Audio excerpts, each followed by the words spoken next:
The perfect wisdom, Raja Paramita, transcends all words and thoughts, unborn and unceasing. It is the very nature of space known by the wisdom mind that experiences it. To this mother of the Buddhas of the three times, I prostrate.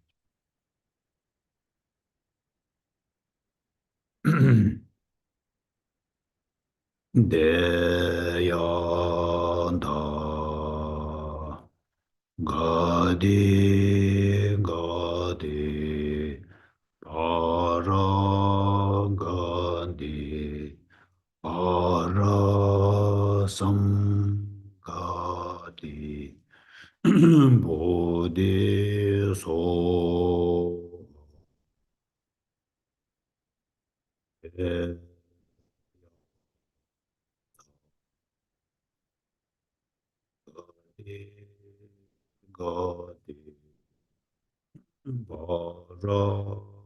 Paragade Parasamgade Bodhi So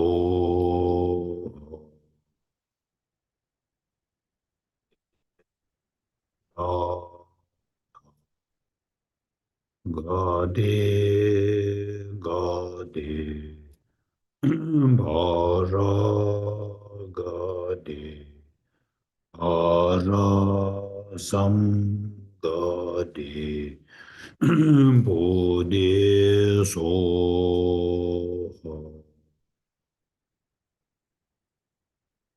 by the power of true word of three jewels, may they overcome, may they become non-existence, may they pacified, may all the harms of Maras and non-humans and all obstacles be overcome. May the 80,000 kinds of interferences be pacified. May we be separated from harmful and unfavorable conditions. May we achieve favorable conditions and everything be excellent. Through this fortune, may there be happiness and goodness. The ground, sprinkled with perfume and spread with flowers, the great mountain, four lands, sun and moon, seen as a Buddha land and offered thus. May all beings enjoy such pure lands. Idam Guru Ratna Mandalakam Niyatayame. I go for refuge to the Buddha, Dharma, and Sangha until I achieve enlightenment. By the virtues that I collect by practicing giving and other perfections, may I become a Buddha for the benefit of all sentient beings. I go for refuge to the Buddha, Dharma, and Sangha until I achieve enlightenment.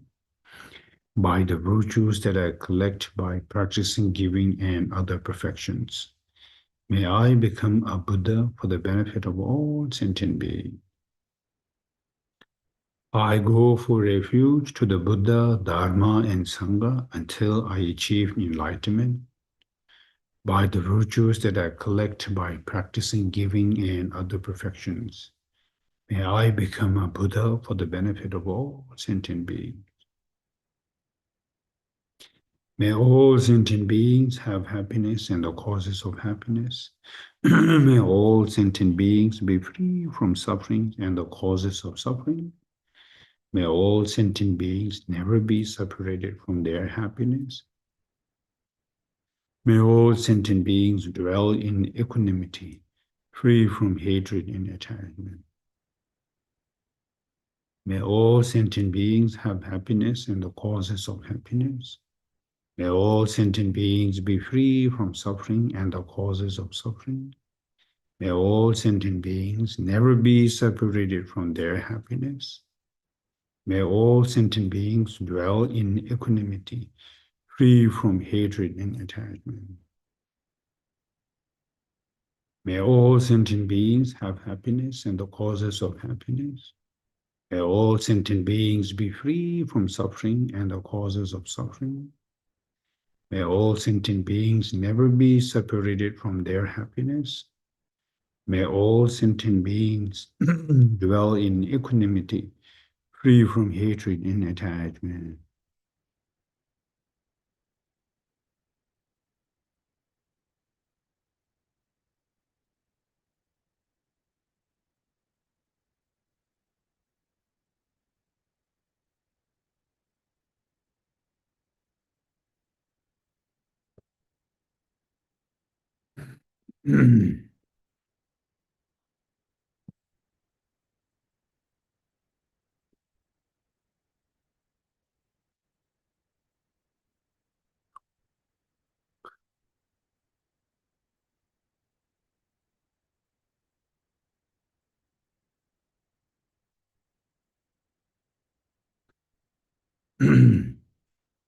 Good evening, everyone. Tashitile, once again. Always happy and good to see all of you.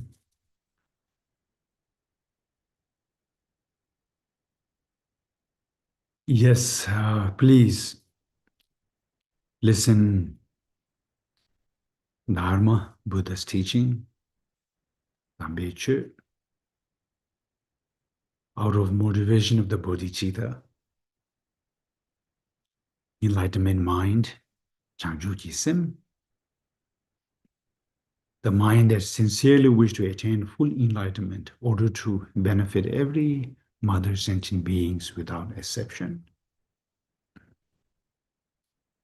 With the motivation of the bodhicitta, as we began, I also, as usual, like to briefly remind you or ask you our daily practice, daily three important practice based on three actions that we are so familiar with, that we've been performing that daily three actions since beginning lesson time. Yes, with the Buddha meeting Buddha's teaching, uh, relying on Buddha's teaching, taught us how to engage into these three important daily practice based on three actions that we are familiar with. First,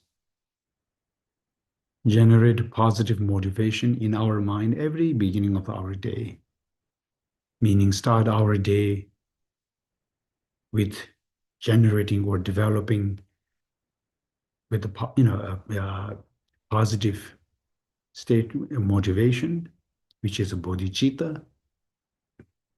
And that bodhicitta generates or develops by relying on instructions from Lamrim teachings, from our spiritual guides, step by step. And then at the end, generate the mind that sincerely wishes to attain full enlightenment for others. And out of that, then end of that practice also sending your thought towards others, which is also committing or dedicating your day, how I'm going to spend my day, which is saying that whatever action that I'm about to perform today or engage today, I will try my best to engage or do that out of this motivation, out of motivation of the bodhicitta only. And a second is as days moves, we move with timing, with performing various actions, number of actions that we end up performing effortlessly. But all of these actions that we performed, while we're performing them, not to forget the positive motivation of by relying on mindfulness or by simply remembering it, or if we like, we can read by regenerating time to time, and then making sure that every actions that I perform are all influenced by that positive motivation as much as we can, as much as we can. See verbal action or physical action or whatever situation that we see or heard or touch or contact or whatever that happens in our life, directly or indirectly, make sure that my reaction towards them is all with positive motivation, the bodhicitta. That includes all these the positive understanding that we generate in our mind in the process of generating bodhicitta in our mind. And I also, time to time, point with you saying, when we are about to make difficult situation, uh, our responsibility is to make sure that I do not react with that situation out of negative state of mind, such as anger and other. So that's also important to remember. And now third, dedication. End of this class, end of every good action that you performed. Also, end of every you know deeds, and then of course end of the day. We must practice dedication with the what all the virtues or good deeds and wisdom that we have collect, and we pray or dedicate all of them, but by praying or wishing that all of them become causes and condition for every mother sentient beings to achieve full enlightenment, and through that these virtues, all of these collection become uh, the virtue that I have dedicated towards full enlightenment.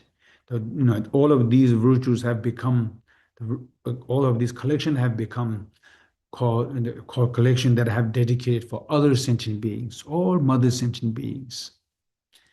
So, and then of course, certainly all other the purpose that we have, we can also dedicate for that by saying, may they become cause and condition for every mother sentient beings to be able to develop three principal aspects in their mind, meaning renunciation, the bodhicitta, wisdom realizing emptiness, and also someone who practiced, anyone who practiced Tantra, then you can also dedicate for them. May all of them become cause and conditions for everyone to be able to generate or develop realization of two stage, generation stage, completion stage.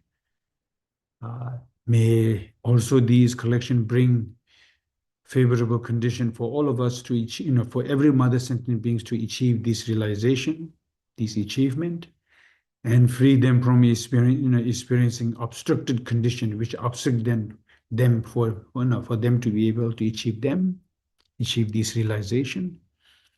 And then, of course, individual purpose that we have based on our this life or relating with others. So please, we can also dedicate our virtues for them. And that is also, we can also call is a praying too. Anyway, so that's a three important daily practice that, which I always remind you and ask you. And then now about our actual subject matter, ultimate truth. Number one,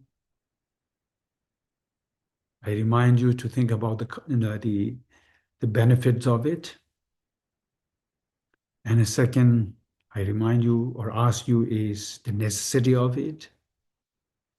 And then based on that, we must commit to listen, contemplate, meditate,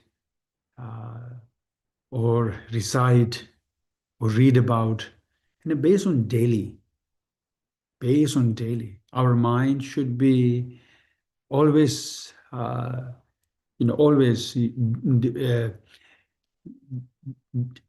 bringing the ultimate object into our mind.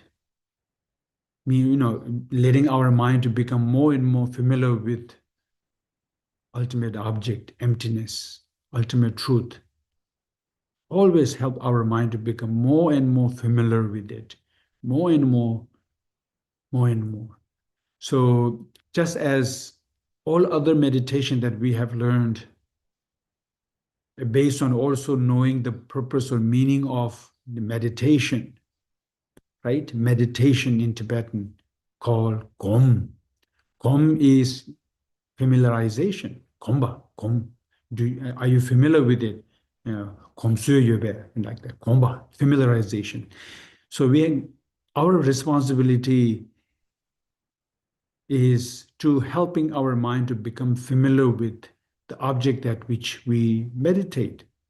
Another term we will also say is helping our mind to become familiar with virtuous object, virtuous object, and also making another way is to helping our mind to become familiar with thinking whatever happens in a positive way.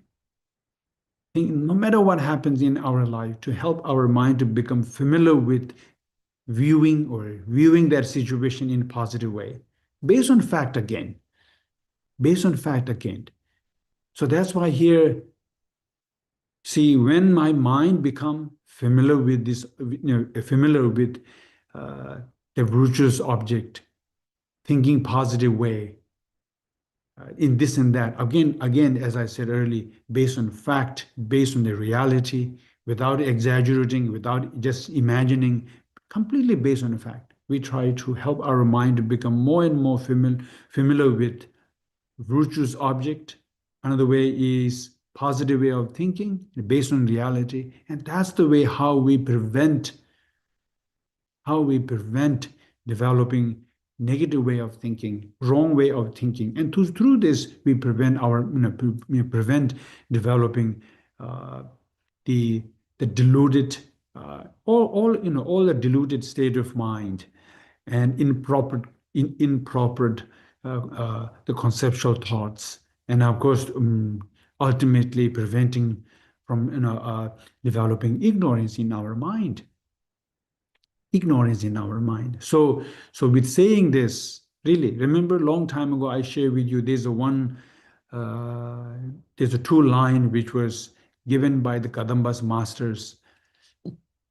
Toda Shishin Tua, Gomta Nyumon Chuas means Gomta is Gom in here is a meditation, which means is familiarization.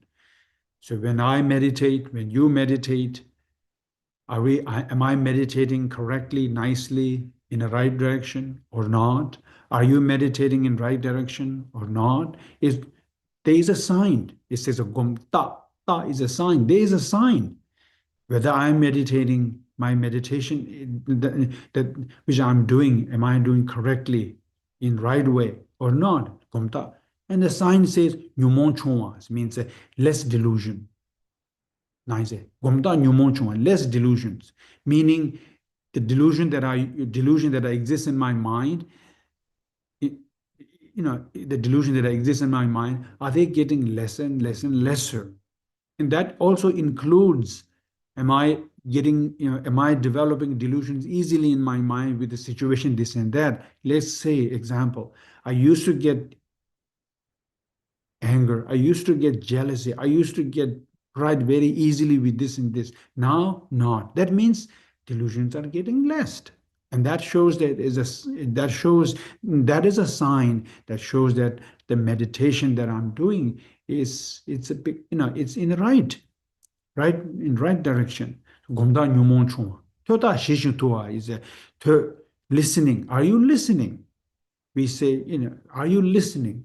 Right? Listening. Te is listening. Signed, same thing. Am I listening correctly or not?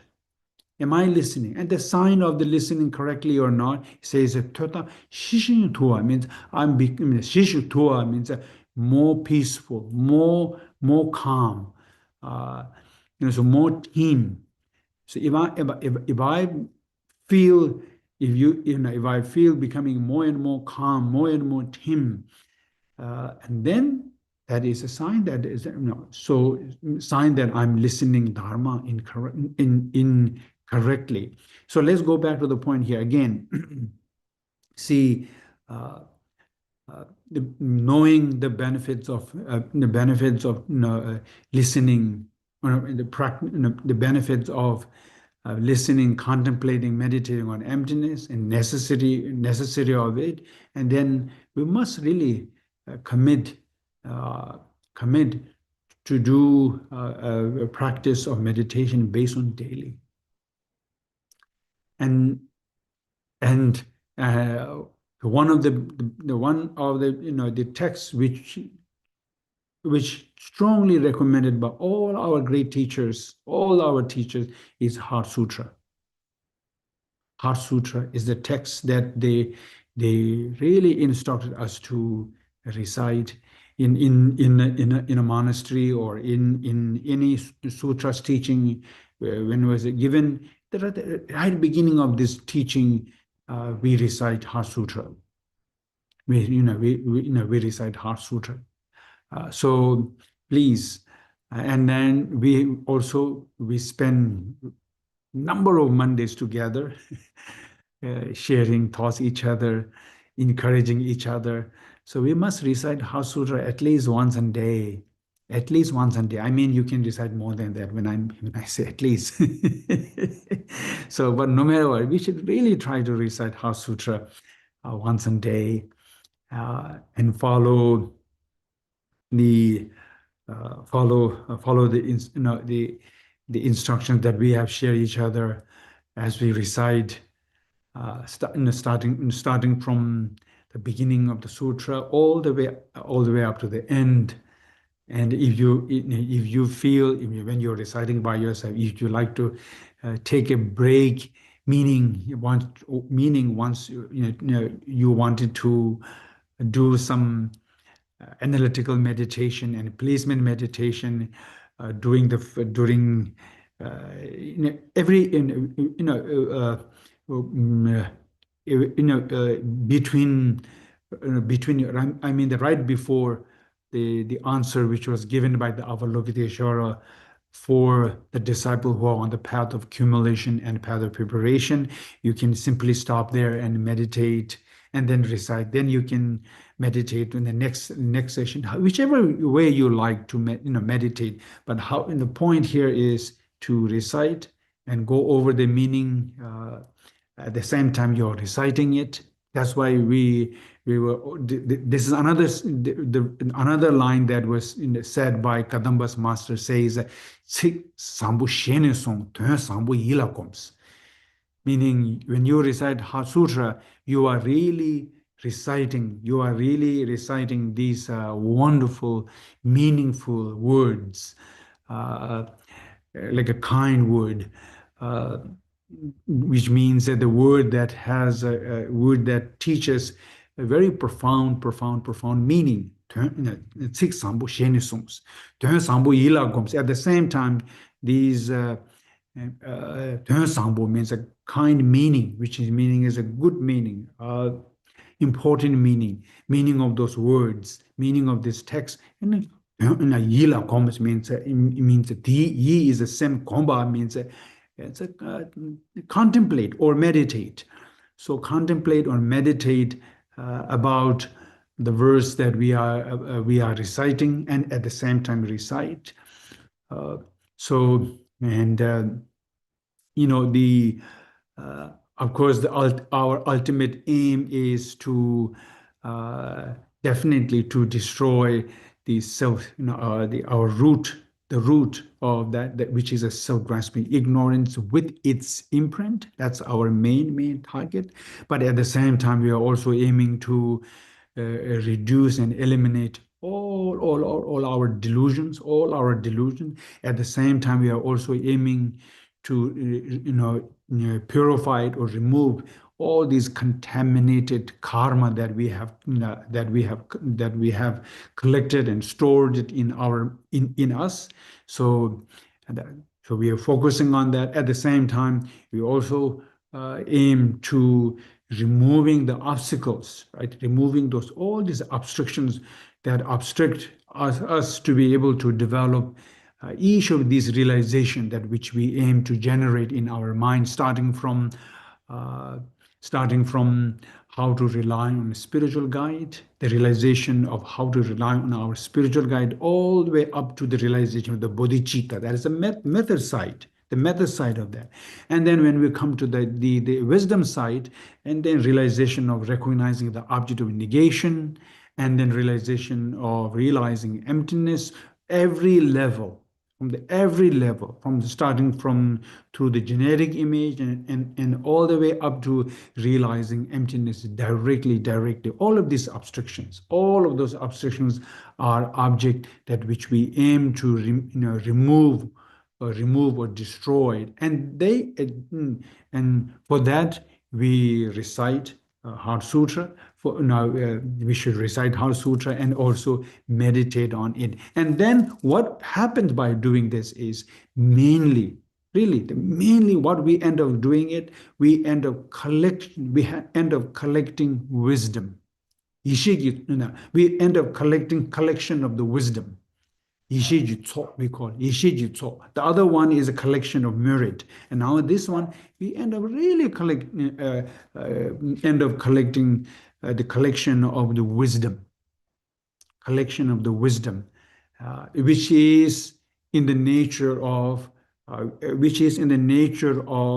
the targeting or antidoting or removing, removing mainly self-grasping ignorance and all the delusions, and then at the same time, it also, we also collection of merit, because we engage into this practice out of motivation of the bodhicitta, meaning they are influenced by bodhicitta, and we each of these meditation we do is focusing on benefiting all our mother sentient beings, for all our mother sentient beings. Through this, there's no question again how much we collect, how much we collect the collection of merit too. So that becomes what collection of merit and collection of wisdom both. So so knowing this, realizing this now. As we have studied Heart Sutra last week, we review with you up to, I think, up to path of seeing or path of meditation. No, and however, but we did review some.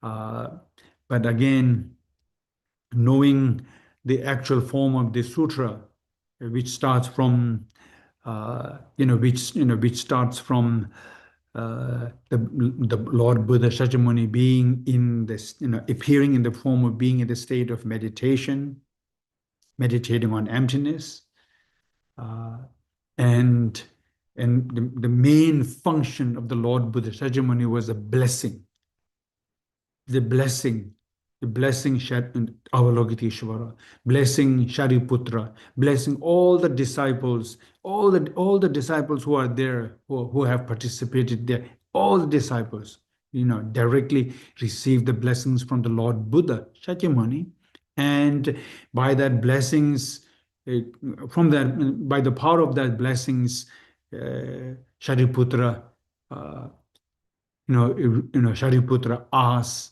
the questions, and Avalokiteshvara gave these answers. Of course, the question that Shariputra raised was blessed by the Buddha. So he asked that question that Buddha wants him to, wants that ask that question, and then Buddha blessed the Avalokiteshvara to give that answer.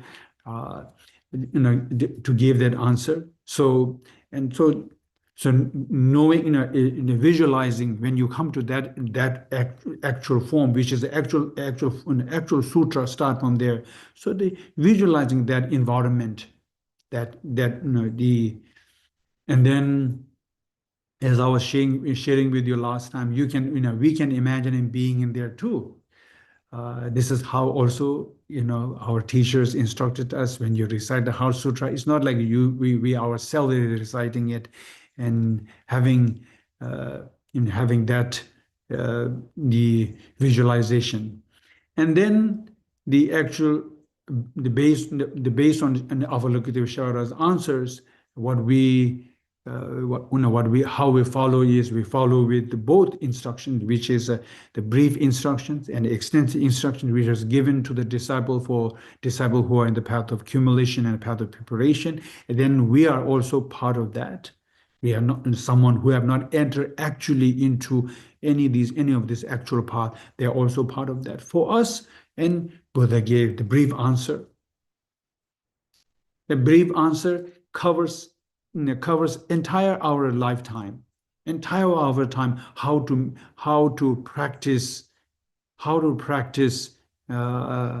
the about the correct view, about emptiness. Doing meditation, we try to generate the view. We try to generate as much as we can the view of emptiness, meaning the view of not existing inherently, like a space. When we are not meditating, we were taught to also practice about emptiness by viewing every phenomena, including myself, and including others, and everything appears to me as inherently existent, but they do not exist inherently. Time to time, we think about that. Time to time, we think about that, and then you use the example like a mirage or a dream or illusions, all of that. Any of these, we can use any of these example. And the main point here is, see, they do appear to us as inherently existent, but do not exist inherently. Do not exist inherently. So, that's the way how we were taught to keep these two views continually in our lifetime. Continually, whether we are meditating or not meditating, we continue these two views. One view we generate or try to continue to have that while we are meditating on emptiness. The second view we try to generate and try to have that in our mind continually when we are not actually meditating on emptiness. When we are not actually meditating on emptiness. So meaning we are not separating, we are not getting apart or separate from practicing on emptiness. All the time we are practicing, and that's the way how that's the way how we were instructed to do. So based on that, we follow. After that, we were taught, the extensive one and four profound meaning. Please continue. And after that, the path of seeing. There's 8 profound meaning. Please continue. Please, when I say continue means the actual, the woodly may not be able to follow it, but 4 profound meaning means we must try to generate these 4 profound, the view of these 4 profound in our mind individually. Whether we have time to go details meditation or not, first profound meaning, second profound meaning, third profound meaning, fourth profound. As we recite, when we say Su Tongbao, first profound meaning, Tongba Ni Su So, second profound meaning, right? Tongba Ni Le Jiang Su Shen Ma Yi No, third profound meaning, like that way. So as we recite, and then our mind generates first, second, third, fourth profound meaning. Similarly, when we recite the 8 profound meaning based on the instructions given to the disciple who are on the path of seeing, we also need to try to generate each of these 8 meaning in 8 views in our mind, 8 views of these 8 profound meaning in our mind. And then after that, and also do not forget what subject which was given by the Buddha based on that. Which subject? Because we have different subject which was given. For the being, us who are not entered into any path, and for the path of accumulation and the path of seeing, for us, what Buddha gave us is person and phenomena, right? And when he say phenomena, which was given 5 aggregates, right? And remember the brief instruction, what we were said in Tibetan says 풍봉하고 대다장아 랑시지 똥반나바라 양다바 제소 따오. In English, even five skandhas, right? So, yeah. Anyway, so now don't need to look at. Maybe. Yeah. Here, Pumbonga. Yeah, even those five skandhas should be regarded as a being in the essence utterly empty of inherent nature.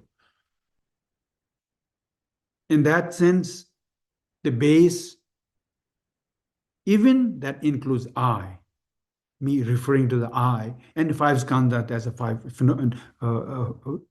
put together as a phenomena. And then for the extensive, Buddha gave us continue five aggregates. And addition to that, the instruction which was given by our spiritual guides, person or I, whichever term which is the same, person or I, both, and they are the base or subject that which was given us to use and then generate for profound view based on them. And then when you recite the instructions for the disciple who are on the path of in the path of seeing, and what base or what subject or base Buddha gave there, right? That's the one thing. And then after that, we were then we recite mm, for, instructions which was given for the disciple who are on the path of meditation, and for them the aspect is only one aspect, and from them, right? View that says not exist inherently. Rashi Tongba number tawas. That stick with that. See, not existent inherently, or empty of existent inherently. Empty of existent inherently. That is the view. Right? That is the view which Buddha taught us to view. But the subject is all different. We have the 8 subjects to follow, right? Starting from 5 aggregates all the way up to the attainment. So all the way up to that. So we have a 6 group or 6 stage or 6 group of object which was given, and use each of them when we come to recite. See, when you recite the beginning part is about the 5 aggregates, then 12 element 12 source, and then 18 elements, 12 dependent related links, 4 noble truth, and then 3 wisdom, attainment, non-attainment, 3 of them. So use each of them as a basis to view or to generate the view which is viewing them being empty of inherently existent. So please do that. And then once we complete reciting that part, and then which it teaches, Buddha mentioned, or Buddha indicated us that the potential or the qualities or ability of the wisdom, the profession of the wisdom, and how the bodhisattva, the very last moment of the bodhisattva who are on the path of the meditation, how he or she actualized or attained Buddhahood or full enlightenment, how they attained, how he or she achieved the path of normal learning, right? Miloplam, how they come to achieve the path of normal learning. So please, so as you follow with us, as you reside with them, and So contemplate that meaning, how Buddha taught, reaching the path of meditation, and then achieving the path of no more learning, and then becoming the Buddha. And so that up to that, up to that, we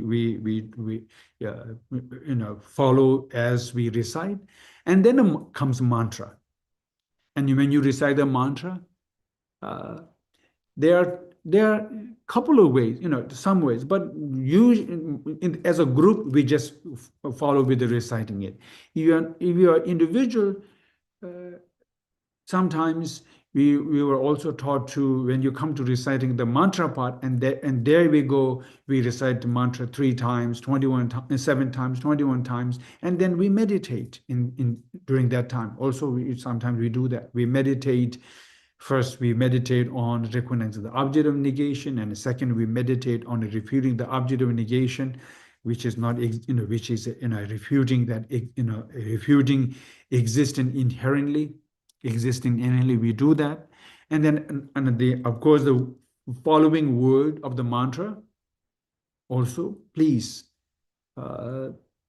even I myself being in the path of, who have not entered into any of these paths, but no matter what, but which mantra teaches us,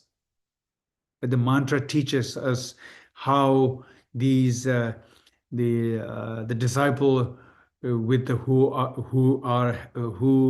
is with the high faculties or intelligent, how they enter into path of accumulation and preparation and seeing and know and meditation. Just as that, see, they are tha gati paragati parasamgati bodhi. So just like that. So please, you can also follow with that, or at least think about, see, first gati is, uh, during the path of, during the path of accumulation. Second gati during the path of preparation. A third gati during the path of, third gati paragati is the path of seeing, and parasamgati is the path of meditation, and bodhisattva is a path of no more learning, which is uh, which is the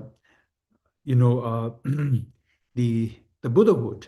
And so please, in following that, and then as we then remaining part, we did complete it, isn't it? Did we have complete? Anyway, so no, I mean, yeah.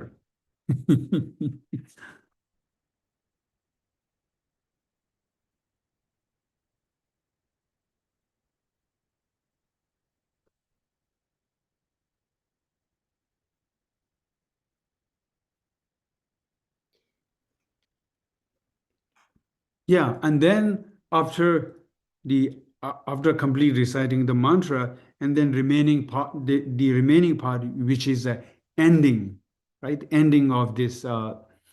Uh, Ending of this sutra. I see there's some message. Is it about question or just, or no questions? You know. And then the after that is ending the part of that sutra, which is about rejoicing, right? About the rejoicing, teatha, see, rejoicing. So that there's not so deep to contemplate there, but it's just as we recite the word, follow, please follow with those words, uh, that Buddha Shakyamuni arising from that meditation, concentration, and the see, and then see, praising or rejoicing each other. So, and then just, from then, just follow as the verses, and then which, yeah, yeah, just as how the sutra, as we have gone over last time, saying thereupon the Buddha Bhagavan emerges from the samadhi and declare to the bodhisattva, great bodhisattva, exalted Avalokiteshvara, that he had spoken well, well said, right? We did that. And son of the lineage, it is just so, it is just that, just as you have taught, so should one practice the profound perfection of the wisdom. Not only I, but all the others, Tathagata rejoices as well. So you can imagine that just as you reciting, as you are being in that environment where Lord Buddha Shakyamuni residing on front of us, who is inseparable with our spiritual guide, and then Avalokiteshvara and Shariputra and all the assembly. So imagining that, and then when the Bhagavan had thus spoken, and the Venerable Shariputra and the Bodhisattva, great Bodhisattva, exalted Avalokiteshvara, together with the entire assembly as well as the rest of the world, compressed of the God, humans, demon God, and spirit filled with the joy, highly spread, praise what the Buddha had taught. And then in your daily practice, of reciting the Heart Sutra,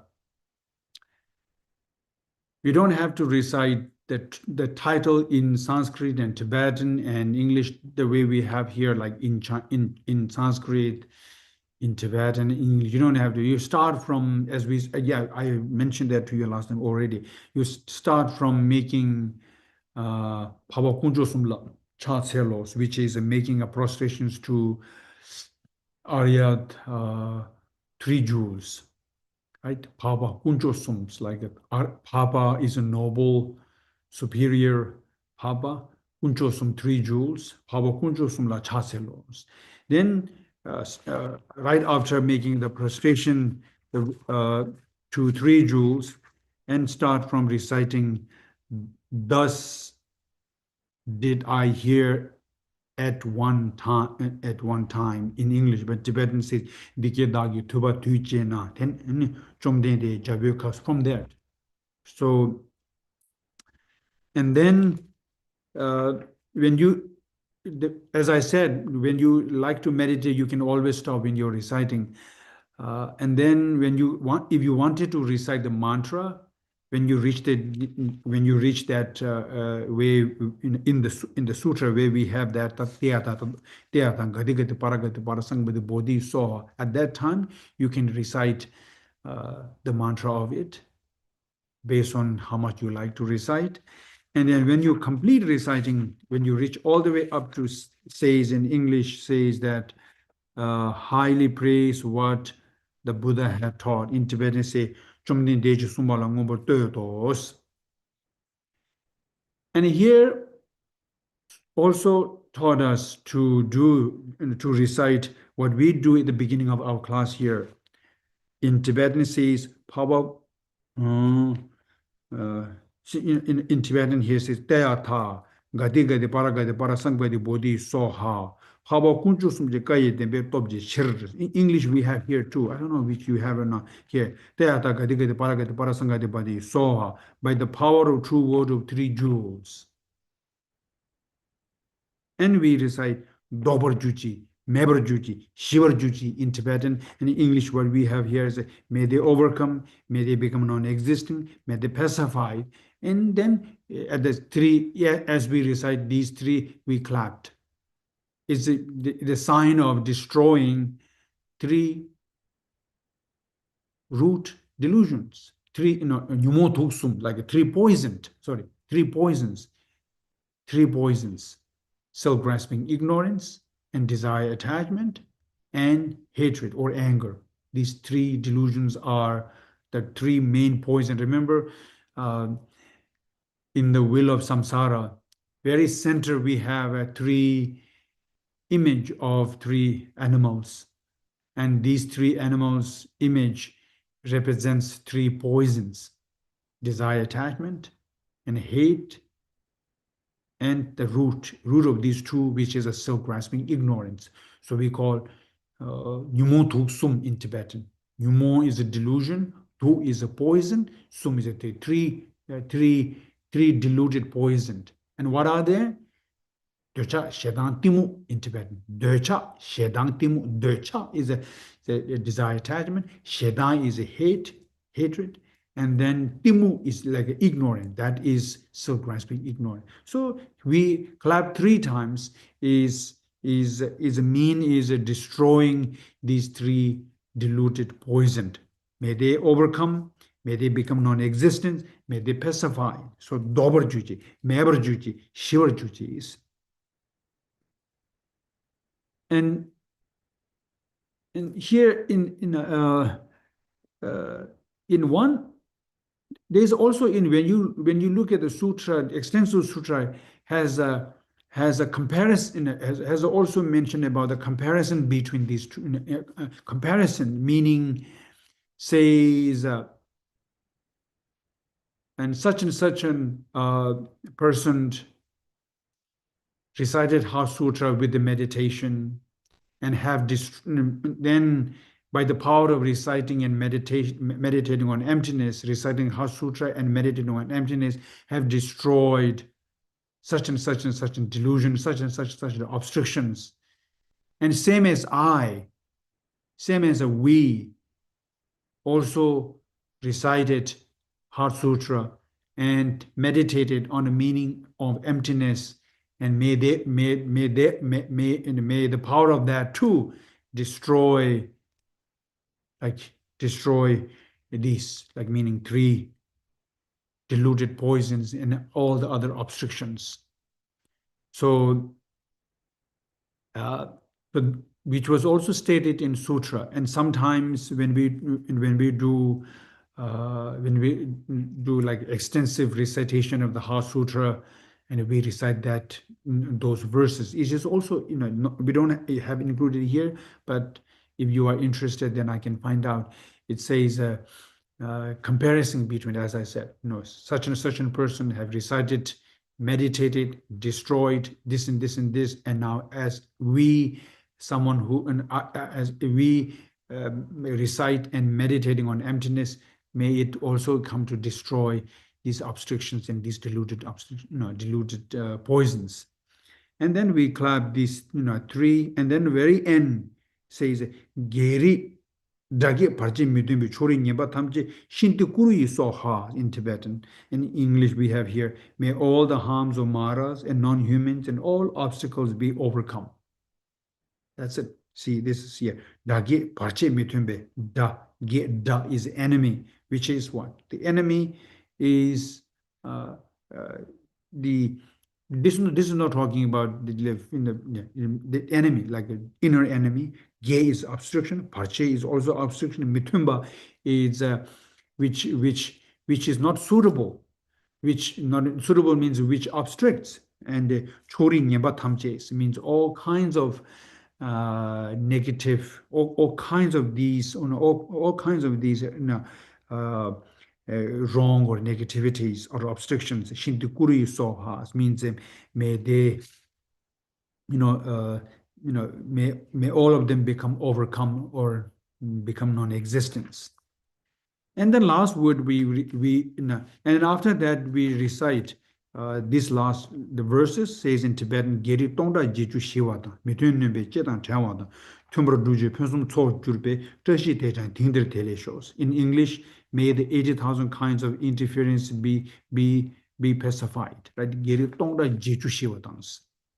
Pacify them.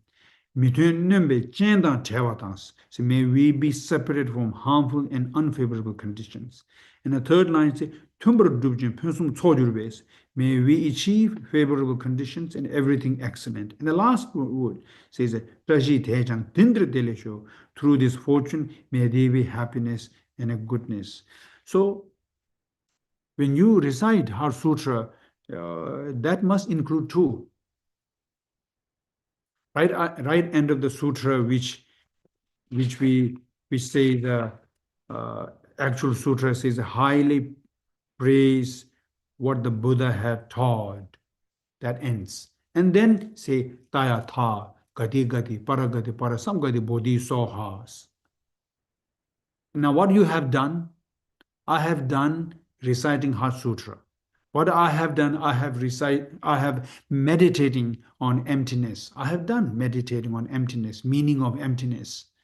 And by the power of that, and I did this out of motivation of the bodhicitta, which means it is also done with the influence of the bodhicitta. So it means the power of them, and may they become, by the power of that, right, including by the power of the three jewels, and may see it may they destroy three poisons and all the obstacles. So with that contemplation, with that visualization, with that thinking, and recite, recite the remaining all of that, the way we recite every beginning of our class. Okay, so that's what with this now we have an over. If you have any thoughts, please do. Okay, Noni, I see your hand up. Please. Thank you, Rinpoche. It's just a brief question, but could you please remind me about the in the Tayata Yeah. I'd love to hearing that again. Thank you. Here in mantra actual taya tha gati gati paragati parasam gati bodhi sohas. Somehow it had become like it became like a became something like everybody recited in that way. But in the actual sutra, there is om between taya tha and gati. Between taya tha and gati, there is om. So we can recite by saying taya tha om gati gati paragati parasam gati bodhi soha, in that way. See, and when we do this, om is a three word put together, right? Three word put together, om. And that means it represents Buddha's, it represents body, it represents mind, it represents the speech, body, speech, and mind. So you can think about I, myself, as a person, body, speech, and mind, that I, as a person, now, and see, meditating on emptiness based on instruction which was given for the disciple who are on the path of accumulation, path of preparation, path of seeing, path of meditation, in that way. So the word of om should, if anyone who like to recite, insert between taya tha and between taya tha and gati. So how should we do? Say that taya tha om gati gati paragati paras samgati bodhi sohas. But at the same time, also remember what the meaning. Just do not leave it aside again. Knowing what is the meaning of taya tha, right? Taya tha. Please, we did that. Make sure what really mean by saying taya tha, right? Right, taya tha. So please, and that covers, that really covers the explanation which was given by the Buddha about meaning of emptiness, meaning of things do not exist inherently, and thus, and then I, you know, anyone who wants to, you know, whom we are referring when we say Om, and that person enters, you know, meditated, meditating, you know, meditating on that meaning of that emptiness based on instructions which was given by the Buddha, starting from the beginning path and all the way up to the end. Okay, I see James, your hand is up. You want to say something, please? Rinpoche, do you have on your computer, do you have an automatic focus that goes in and out? Because the picture that I'm receiving, first it comes close and then it goes back and then it comes close. Oh, I don't know that. There is a Zoom setting. It's a new thing and they put it on automatically. It's a video effect and it makes every time you move, it makes you centered to the TV. Ah, maybe we can turn off that if someone can help me. I don't know that, you know how to. Maybe Jim, does it? So, Just for next time, just to so maybe we can Rinpoche, if figure you it want, out. do you see the video camera? Yeah, I The see in my. video? Do you see but- an upward arrow next to the video? Okay, wait a second now. Wait a second, please. There's please, an please. upward arrow next to the video or the camera. Okay, let me see. Okay, I'm seeing my video. Okay. It says video. You know what, to turn your camera off, right? You press Yes, press I the know. X, I right? know Okay. where the where To is the it? right of it, there's an upward arrow, maybe. Click on it to see words. If you see any words, if you click on it. It says select a camera. Below that it says MacBook Pro camera, iPhone, MacBook Pro this view camera, iPhone. Then it says blur my background, auto frame Okay. my. Okay, next to auto frame my view, click no. Click to the right of it. Okay, Okay, and then it's off. thank Now you. it's off. Karen, now you have become IT person. So now is it I did now. Jim, did you change it? Did you see the Stopped, yes, yes, good? Okay, thank you. you're welcome. Okay. Rinpoche, Yes. Rinpoche, is it that we have learned Teyata, Kate, Gate, Paragate, Parasam Gate, and now you putting an Om in it. How do you do it?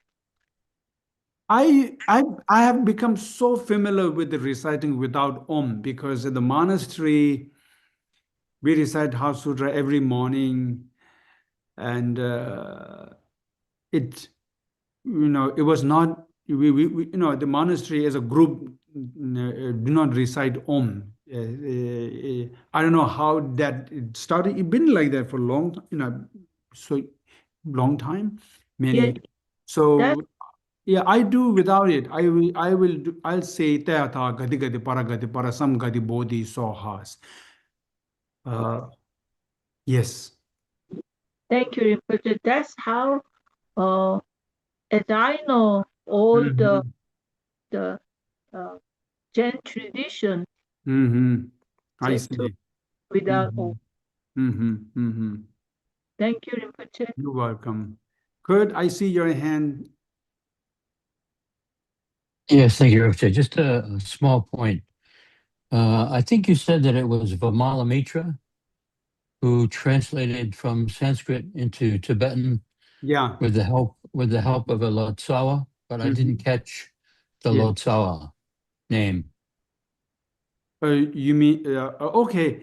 The uh, the the the first there are a couple of lot you know the couple of lots who you know who were involved with the translating you know translating this and the first the let me see the name Mm, the here you're talking about the Indian Lotsawa or Tibetan Lotsawa? Tibetan Losao. You said that it was the two of them worked together, Malamitra and this Tibetan Losao. If I heard you correctly. Yes. Yes, there were more than two Lotsawa actually. But there were other Lotsawa who did editing after they complete translating. So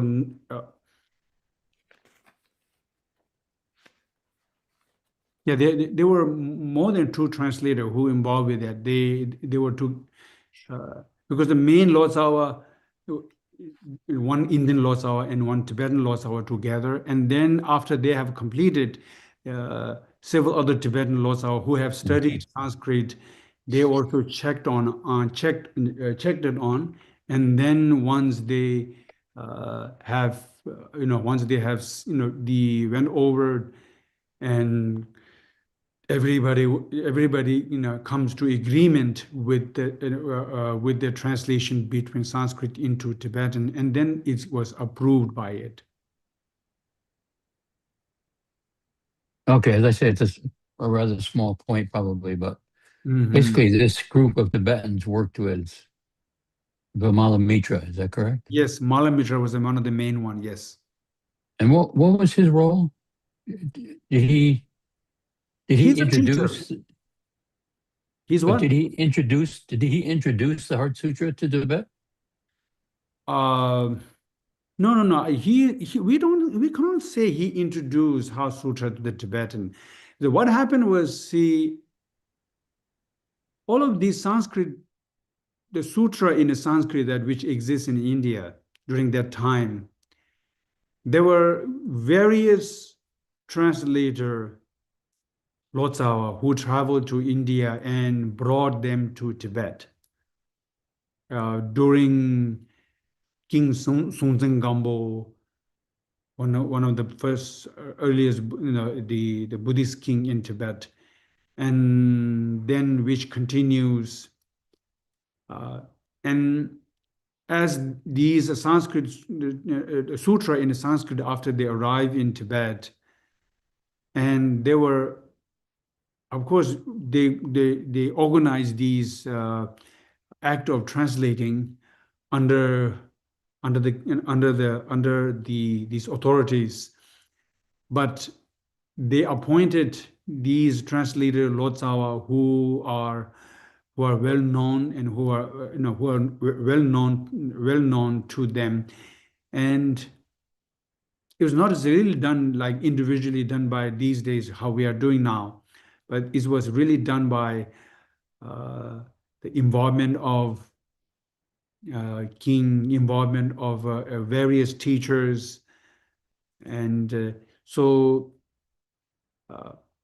the most of these Tibetan sutra, the Sanskrit sutra that translate into Tibetan is called Lotsa Rinchen Sambo. He's one of the main Lotsa who translated. So again, the way you are asking is, I don't think we can call he's the one who introduced it. I don't think we will say this way. The bunch of Lotsa went to India.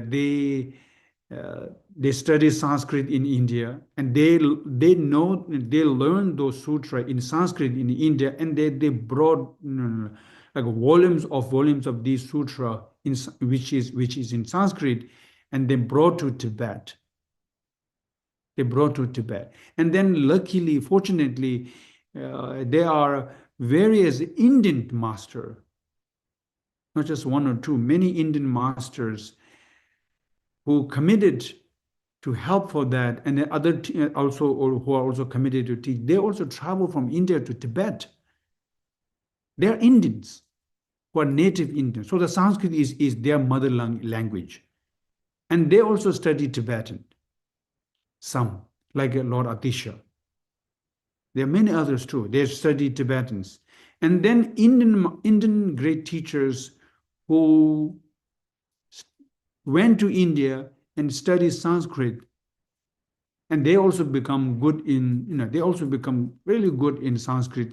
So they translate together. It's not like Tibetan Lords are translating Sanskrit texts into Tibetan by himself. No, they translated with the Indian who this Indian master who studied the Sanskrit texts from their own language, from their own mother language, and so in that way, all of these are in the like a kanjur now, entire kanjur now that we have in Tibetan, meaning kanjur means Buddha's teaching. Entire Buddha's teaching that we have in Tibetan are translated in that direction. So the so Heart Sutra is one of them. Heart Sutra is one of them. Okay. Thank you, Rinpoche. You're welcome. And then here, and also please, I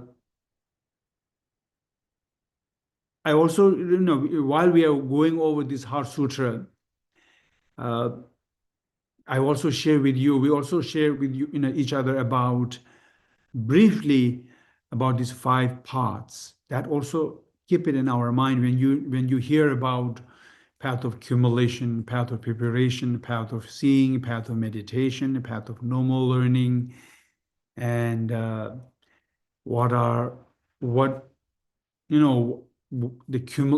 path of accumulation means what, right? We share that, and then when people or anyone when I or we enter into path of accumulation, what do I have to really develop in my mind for me to be able to enter into path of accumulation based on my inner path? What need to, so that's also we learn. Please remember that in Tibetan,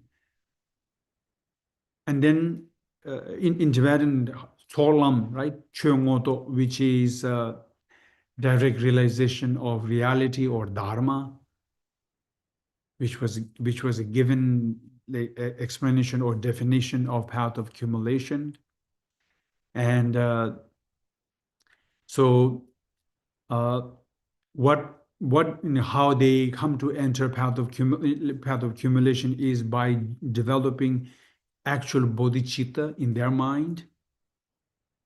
So when you and when anyone who generate actual genuine bodhicitta in their mind, they formally enter into path of accumulation. And what they really do once they enter into path of accumulation by generating bodhicitta in their mind, in terms of meditating on emptiness, what they do is they rely on developing wisdom of listening, wisdom of contemplation, wisdom of meditation on emptiness. Remember, we learned that. And based on that, there were 3 divisions was made. Because of that action, there were 3 divisions, like about the path of accumulation, called Solam Chungu, small path of accumulation, Solam Ding, which is medium, intermediate, or middling path of accumulation, and last one, Solam Chimbo, which is a great path of accumulation.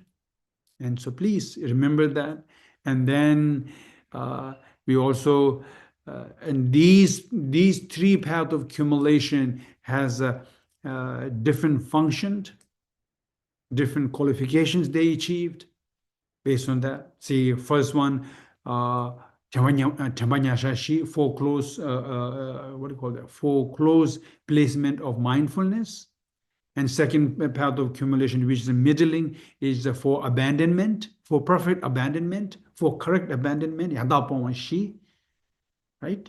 And then the last one, which is a great accumulation, path of accumulation, they developed a quality called Jutuji Kambashi, which is four legs of miracle powers. And we have shared briefly last time each of these four, what is what, and how they combine this four, in each of these four, into their meditation on emptiness. And first, mainly relying on wisdom of listening. Second, move on with the wisdom of contemplation, and the third is still start with the wisdom of contemplation, and then at the very end of it, they were able to transform their wisdom into the wisdom of meditation, wisdom that arises from the meditation, and then which they completes the path of accumulation, which we did. So please do not forget that. And then path of preparation. I see Maradini, your hands up. You want to say something? Yes, Rinpoche, I believe there's a question for you directly to you regarding the preliminary verse, Masam Ju Meshera Paroching. Okay.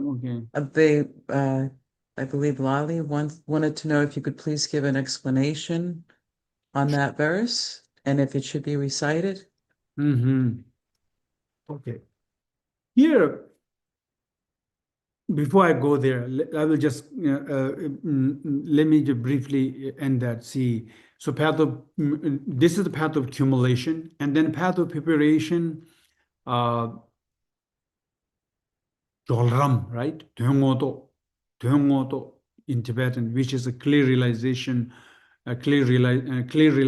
of meaning. And remember that, and why it was giving a name called preparation. And there's based on their action, based on their action or function, and that path of accumulation is also, path of preparation is divided into four. It has a four. Please do not forget that. And these four divisions, heat, peak, third, patient, fourth, which is supreme dharma. All of these divisions are made based on their relating the practice of the meditation on emptiness. Meditation on emptiness, not based on the practice of the bodhicitta. Practice on based on meditation on emptiness. So please, and of course, the bodhicitta is always there. They continually practice the bodhicitta. Out of that bodhicitta, they continue to engage into six perfection. They do six paramita. They do, but when it comes to improving their stage or path or quality of their path, that depends on what? Depends on reducing delusion, reducing self-grasping ignorance. Self-grasping ignorance, and that directly rely on meditating on emptiness. And so that's why I see heat, peak, patience, supreme dharma, it all like a chö, tsumo, soba, chocho, it's all based on that, please. And keep that, remember that, please. And that type, that wisdom, or the wisdom, which is the path of preparation, which is a wisdom, it also has a different nature or types of mind that we have shared last time with you. Please do not forget that, and also why their name was given as a preparation. And then after that, which is a path of seeing, right? Path of, I'm sorry, and one thing before forget, and during the path of preparation, right? During the path of preparation, they also achieve individual special quality, just as what was achieved during the path of accumulation. And here is called Ombonga and Toknga, 5 faculties and 5 powers. 5 faculties and 5 powers are, or 5 strength, I don't know, whichever, in Tibetan called Ombonga. And second one, like a five, not five, five power of, five strength, and then second one is five power. So these qualities are achieved, meaning faith and effort and mindfulness and concentration and wisdom, which has individual different strength and that. So anyway, so these are the quality which was achieved by the path of preparation. And then after that, path of seeing, which is what? Path of seeing, which we call Demba Ngoto, right? Demba Ngoto. Direct realization of the truth. Direct realization of the truth. That is a Demba Ngoto, which is a path of seeing.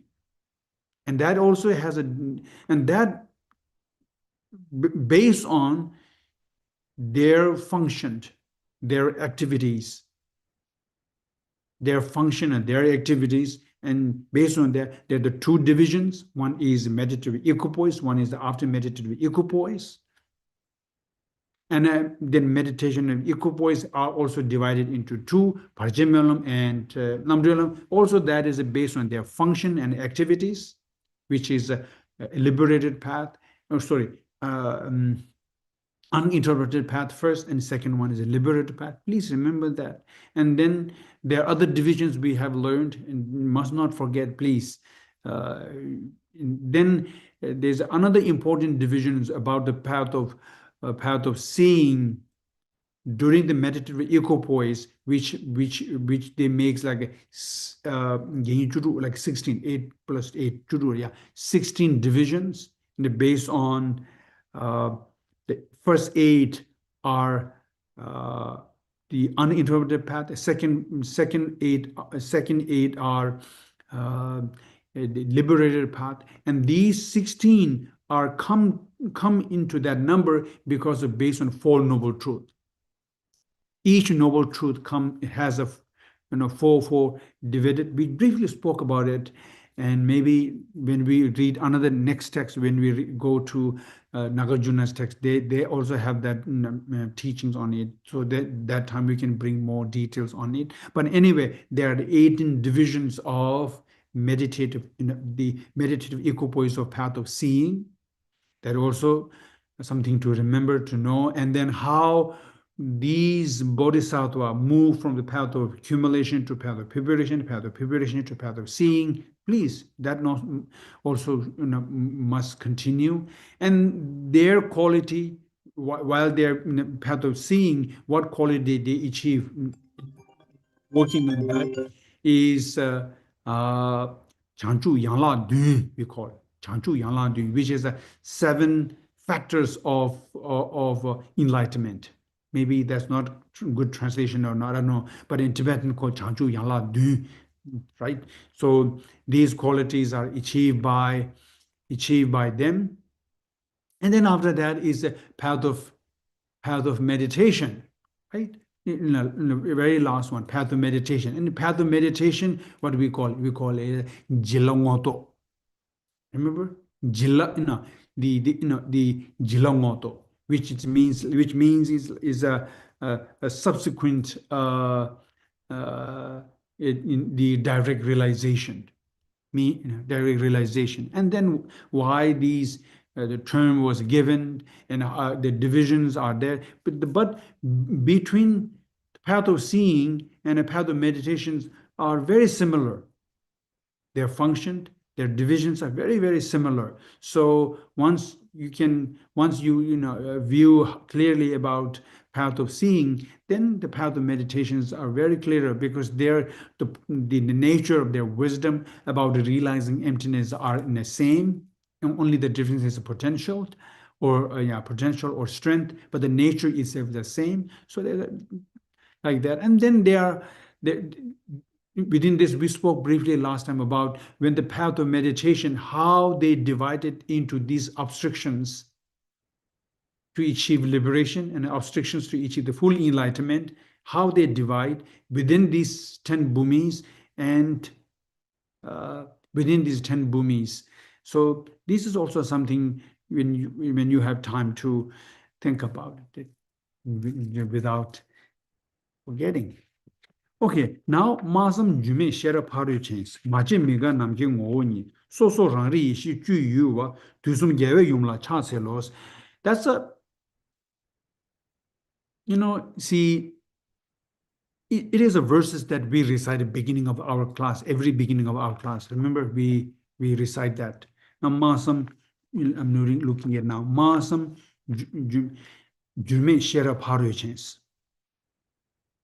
Mache miga namke ngoni. So so rangri ishi ju yu wa dusum gewe yumla cha selos.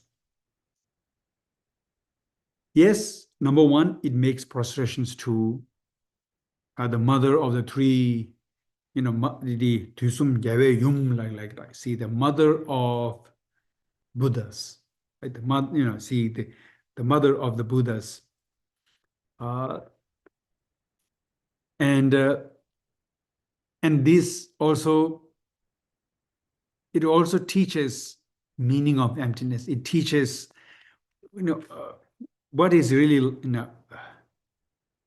how really emptiness is about, what the way we have learned, the way we have learned. And these verses also come from the sutra too.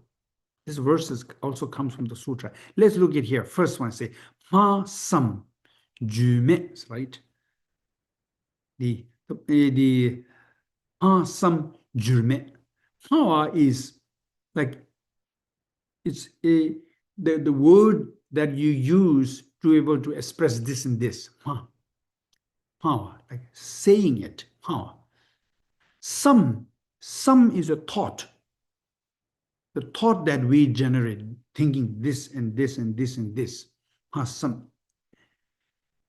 Jume is like something that cannot be able to describe. Like, see, something that indescribable. Can you say that way? English.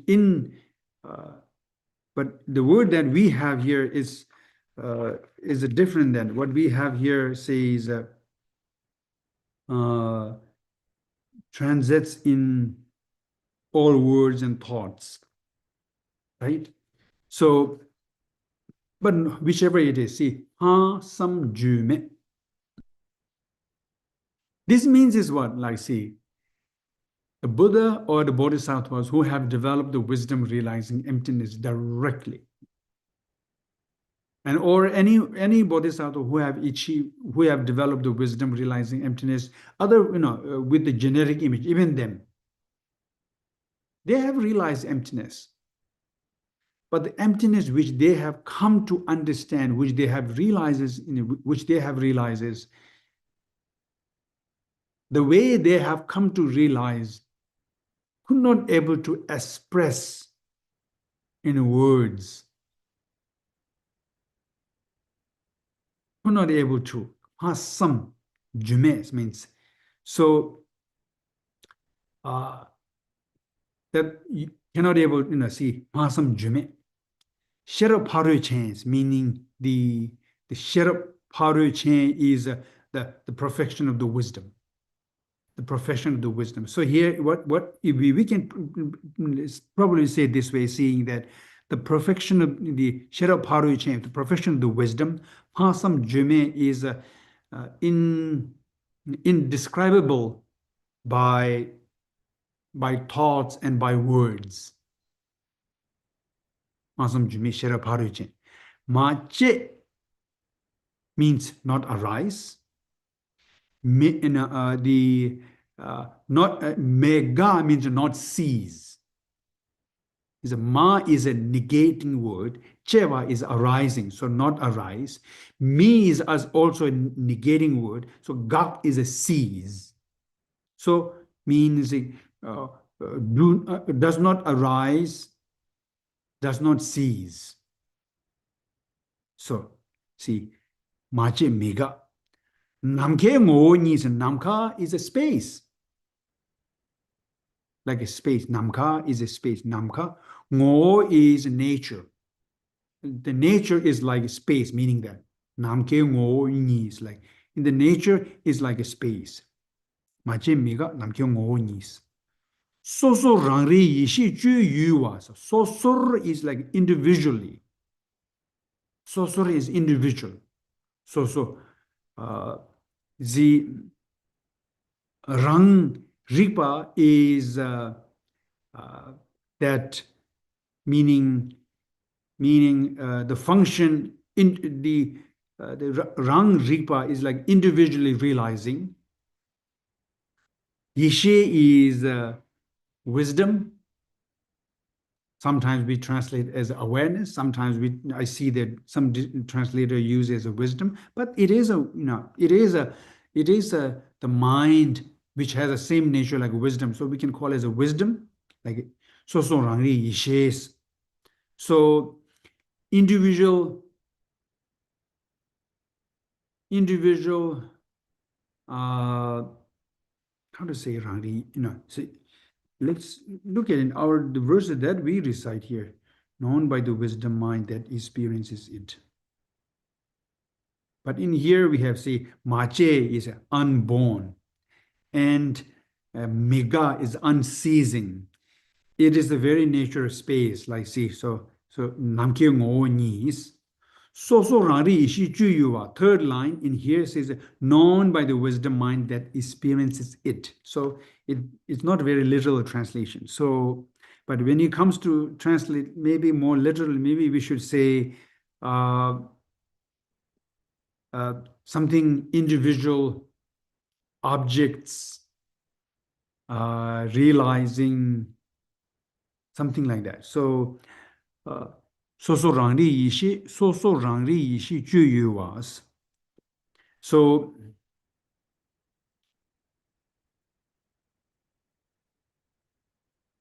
that is now describe, see again, coming to point here is describing the object, which is the emptiness, and object perceiver, which is a profession of the wisdom, right?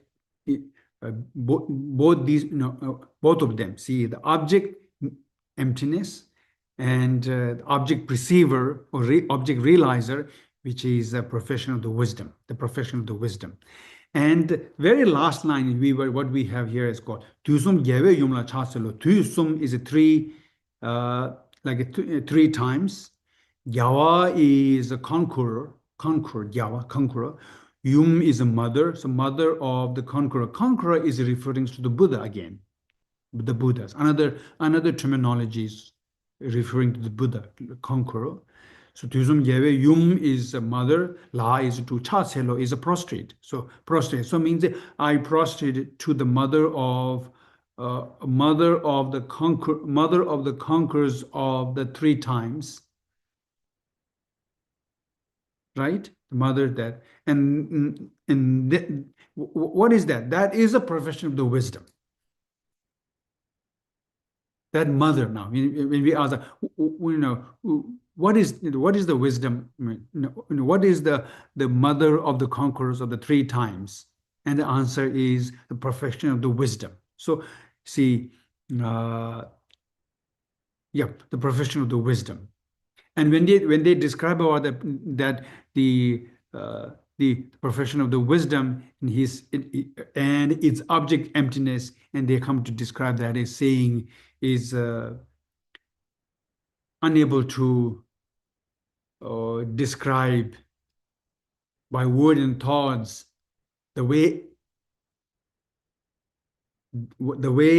that the practitioners who have developed wisdom that realizes that object directly or with a generic image. So meaning, the example was given in the sutra again, one of the sutras saying that when someone who go outside and look at it in the sky and see the bird and flying very elegantly, very beautifully, underwood, and you have seen it, you have realized it. But if I have to say, if I have to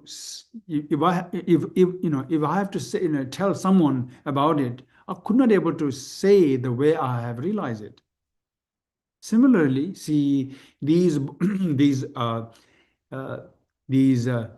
the bodhisattva, see these bodhisattvas as well as the Buddha who have developed the realization of realizing emptiness, their wisdom that have realizes emptiness directly, their professional the wisdom have realizes emptiness directly, but they could not able to express exactly the way they have realized it. That's why it is Masam Jume. That's why it is a Masam Jume. That's why it is as indescribable, unable to describe by words and thought. That is an idiom in Tibetan. I don't know whether it's becoming idiom in idiom in English, but in Tibetan, when you say Masam Jume, just the first line, first 4 words from the first line, Masam Jume. People will, anyone who is familiar with this kind of meaning or emptiness, they will immediately know you are talking about emptiness. You are referring to emptiness. Masam Jume. And the next line, when he says, Mache Miga Namke Ngo means, Mache Ba means again, it do not arise inherently. It do not cease inherently. The wisdom itself do not arise inherently. The wisdom also do not cease inherently. And the obstruction which we wanted to cease, which we wanted to negate, also do not cease and negate inherently. They get seized. They cease or they get seized by the wisdom realizing emptiness, not inherently. The wisdom itself do not arise inherently. They arise by realizing how things are dependently existence. So that's why I see Maje Mika in the words that we read. Maybe somebody can help us to translate better than this. Maybe now when we compare, I see it's not that much matching. See, what we have here is unborn, unceasing it. So it's like which do not arise, which do not cease. Right? So Maje Mega Namke Ngonis. So Rangri Yishi Ju Yuwas, right? The third line, so Rangri Yishi Ju Yuwa. These base or object, these bases, meaning not arising inherently, not ceasing inherently, or arising dependently, or ceasing by the wisdom, by the wisdom realizing emptiness. The main thing here is not arising inherently, not ceasing inherently, is realized by, is it that they are realized by the individual. Tibetan says so rangri yi she means individual objects, wisdom maybe, or awareness. So rangri yi she. Ju yu is the object. The meaning that these objects which have which basically goes or belongs to that wisdom, meaning that wisdom seizes this object directly, individually. They seize, they realize or they seize or realizes that the object being not arise inherently. They see or realize that object being not seize, not seize independently. Meaning they seize these object do not arise inherently, does not cease inherently. Those are realizes by that wisdom. That's why third line says so rangri yishi ju yuwas. So so rangri ishi chuyuwa tusum gewe yumla chaselo means not last one say that wisdom which is the mother of the conquerors of the three times, I prostrate. I prostrate. So it's of course indirectly making a prostration to the Buddha, but directly it is this verse is making a prostrations to perfection of the wisdom, which is the mother of the conquerors of the three times. And the remain the see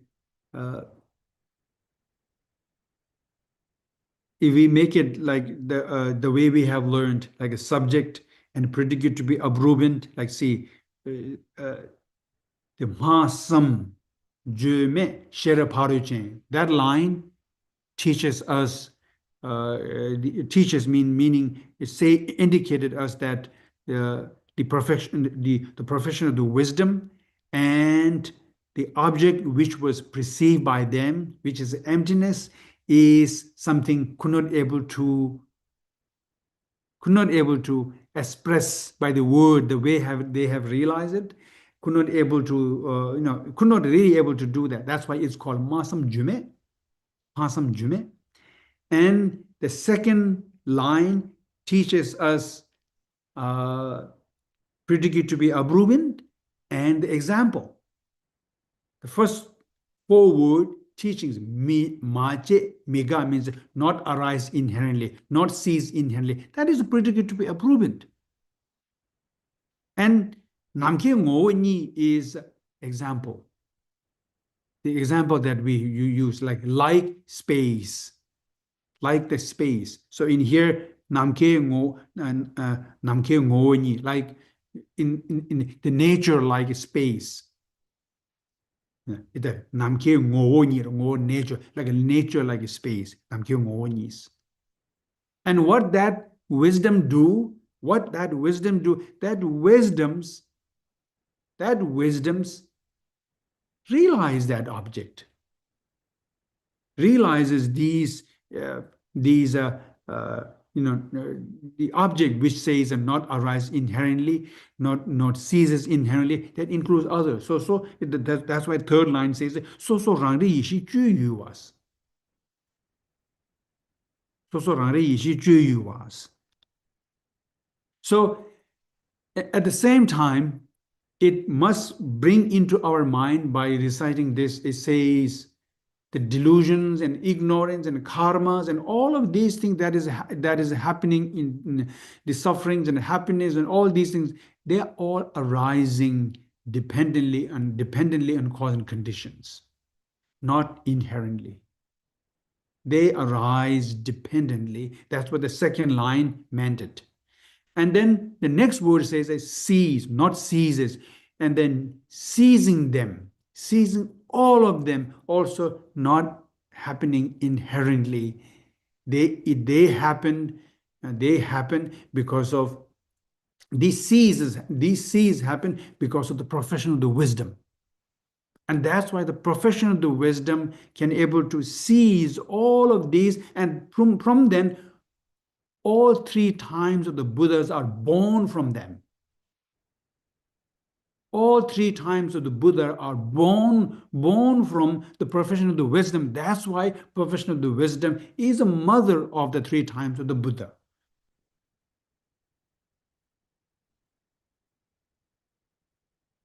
So, see the imagining or see that when we say mache, that word, and next word mega, basically it includes mache referring to not arising inherently, means they arise dependently. All the problems, suffering, delusion, all of them that what you and I go through, all the samsaric being go through, is arising dependently, and that can be seized, but not inherently. It can only seize by the wisdom realizing emptiness. So anyway, so that these are the, that is, like a brief description of this 4 line. So here, what we do in the monastery sometimes, when you have no time to recite even the short sutra, short Heart Sutra, then we recite this. Masam jumi shera paruji majin minga namjung onyo so so rangri ji juyo tusum jawe yumla cha tselos. We recite that, which is kind of like the condensed meaning of the Heart Sutra in there. And then we recite a mantra. That's what we recite 3, 7 at a time. And then remaining verses, which is says, remember, they become non-existing. We ended with that. So, but we don't have to do this way. But we all can find the time to recite the Heart Sutra. So I don't think I need to repeat that part. Okay, so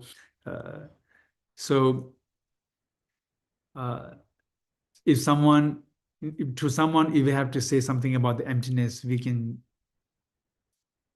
if someone who likes to hear about the meaning of emptiness when we have not much time, simply recite that is good too. Yes, Kathy, you want to say something? Could you please say again where to start the recitation, Rinpoche? The recitation of the Heart Sutra, please starts from Pakpa Kuncho Sumla Cha Tselos. Can you see that? In Tibetan, we have in the page number 5. In English, which is a page number 6, say Pakpa Kuncho Sumla Cha Tselo, which is a paying homage to Noble Three Jewels. Then Dige Dagi Tuba Tuichi na in Tibetan, which now you can continue, start from there, Dige Dagi Tuba Tuichi na, or page number 5, which is in Tibetan, now in English, in page number 6. And then in English now, my page is all messed now. And then you continue page number 7 in Tibetan, 8 in English, and then again 8, 9 in Tibetan, 10 in English. Then continue 11 in Tibetan and 12 in English. So here, 12 in English. Then you continue in 13 in Tibetan and 14 in English.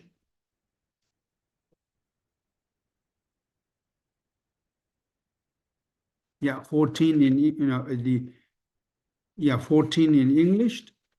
So here in 14, in the page 14, where you reach end of the first paragraph, says the Buddha had pawed, right? In Tibetan, that's the actual Heart Sutra is done. And then we recite next, which is mantra, like which is reciting brief Heart Sutra one more time again. Then we continue with saying in Tibetan, in English, by the power of true word of Three Jewels.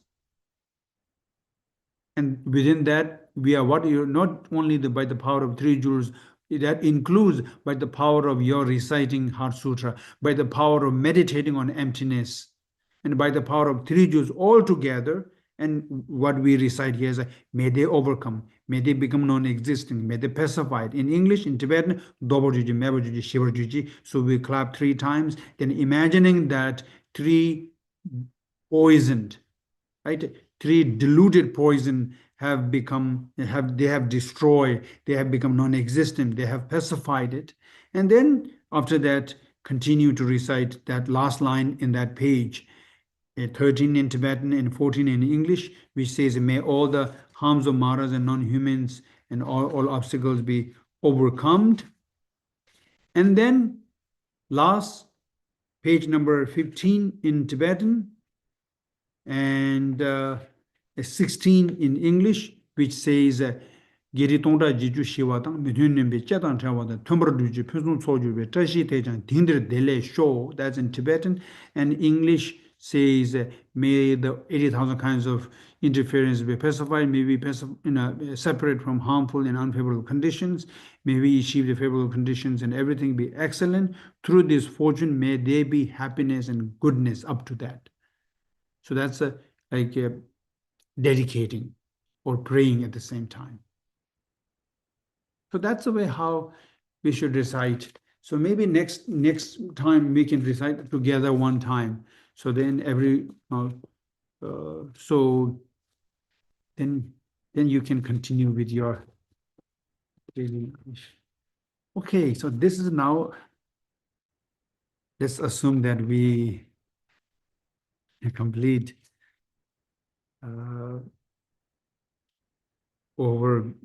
going over the Heart Sutra, and as auspicious, or also as auspicious, or also as a for the future to continue to read and share and study. For that, I will recite. We were taught to recite the beginning, just few words. 야가르기도 방가와데 단자 빠르메데 텐다야 벼기도 좀내 되면 시라지 바로도 준비 님보 방보 지고 상여도 전주선바 탐절라 차세로 용치 뭐 시라지 바로도 준비 차세로 하와 공주선라 차세는 디게다게 tö버 되기는 좀 되는데 개별 컵 작업 분별이는 이런 게 전부다 전주선에 게 전부다 탑지도 슈데스.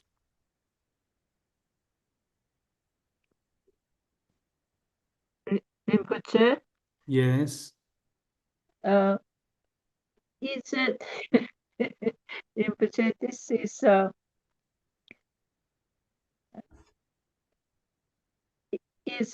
it's not a proper like a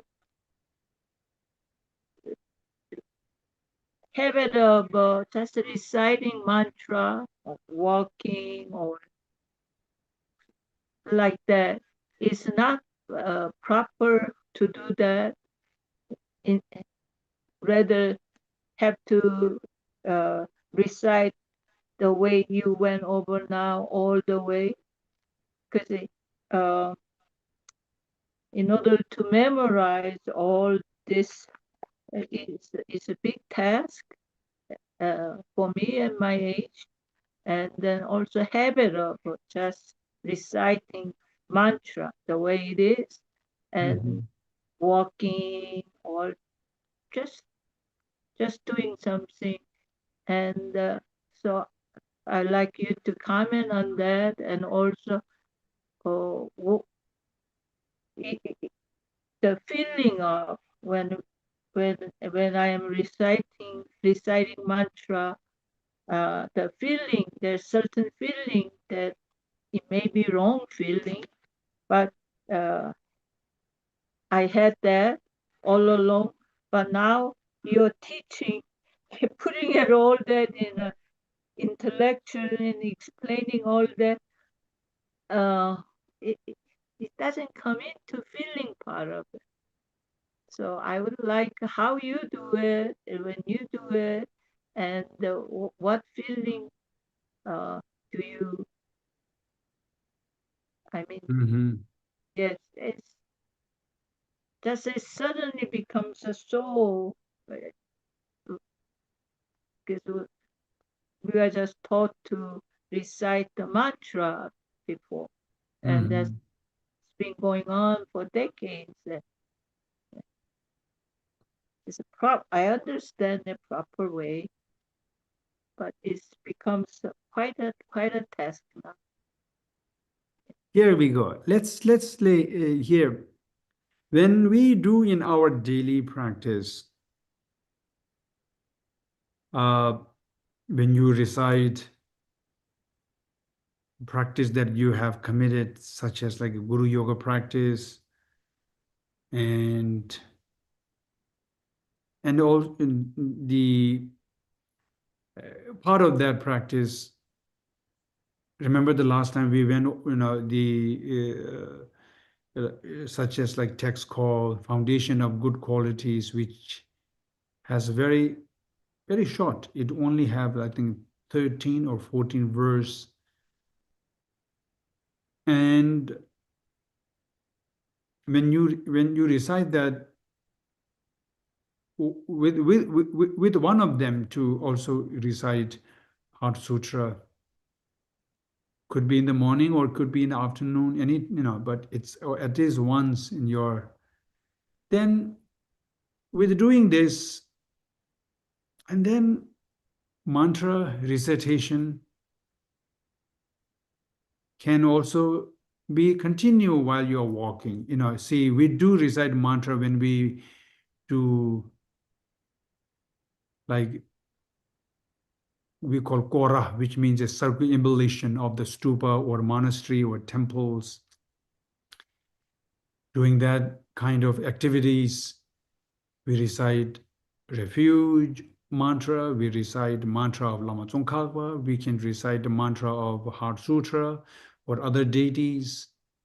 So just as you mentioned, yes, certainly when you are walking, you can certainly recite Tehata, Gadi Gadi Para Gadi Para Samgati Bodhi, Soha, like that. You can recite continually again and again, just like reciting other mantras while you are walking over the mountain or surrounding the stupas, or even when you are walking around your house. It's a really fine to recite the heart mantra of the Heart Sutra. So, and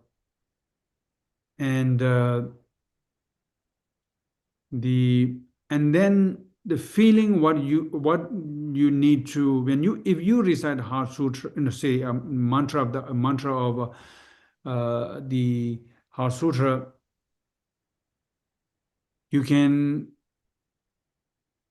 even simply think about the emptiness.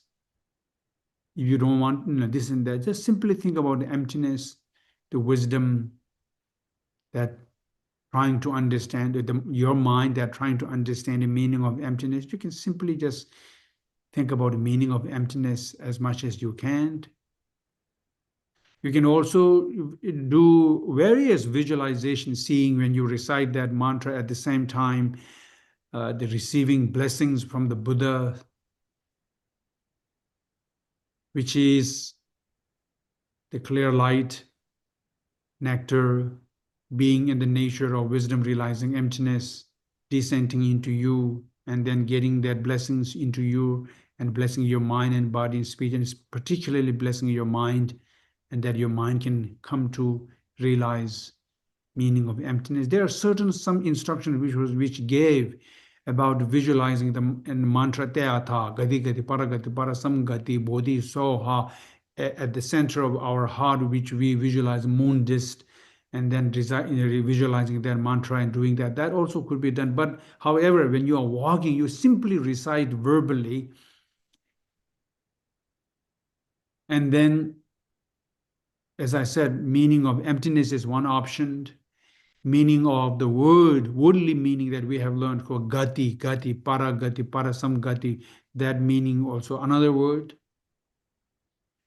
another options. And the third option, you can simply think about the Buddha being above you and giving the blessings into you, the blessings into you, and you are receiving that white nectar with a light, which is in a form of that, but in the nature, which is wisdom realizing emptiness and descending into you. And then the blessings is getting continually in you. You walk, continue reciting mantra, and then think that the blessings is continuing, entering into you.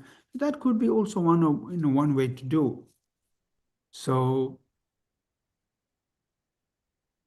And there certainly always we can share more and more. I see now there are a number of messages. Is it related with the questions or just simply something?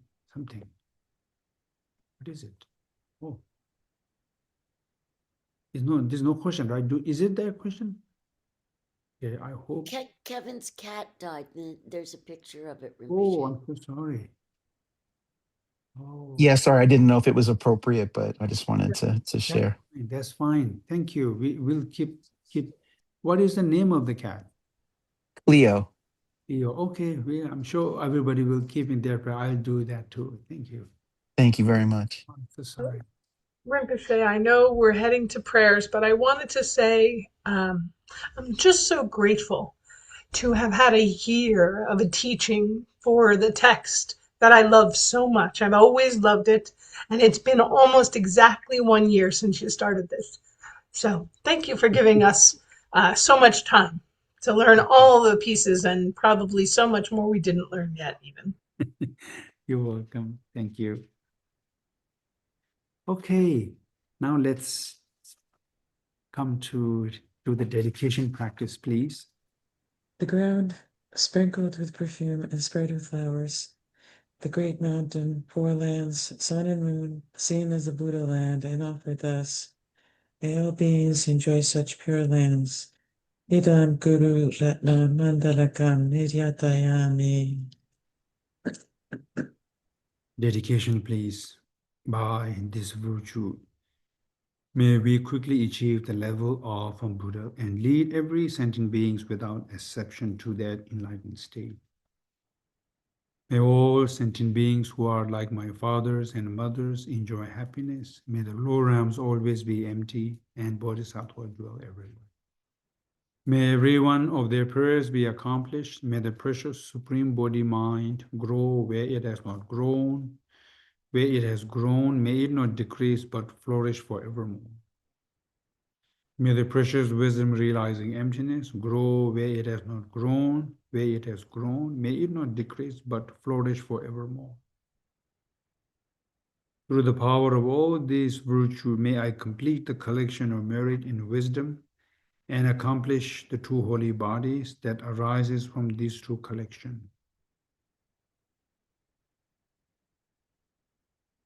Mime jewe de jere zi jime chimbe wombo jambe devant ma lu jamze sanwe da kanjin kebe zojin zonga lozan jabe jabla zowande mime jewe de jere jime jimbe wombo jambe yang devant ma lu jamze sanwe kanchen jebe sojen zonga ba lozan jabe shala zo meme jebe dejen jere se jeme jembe wambo jambe devant ma le jamze sanwe da kanchen jebe sojen zonga lozan jabe shala zo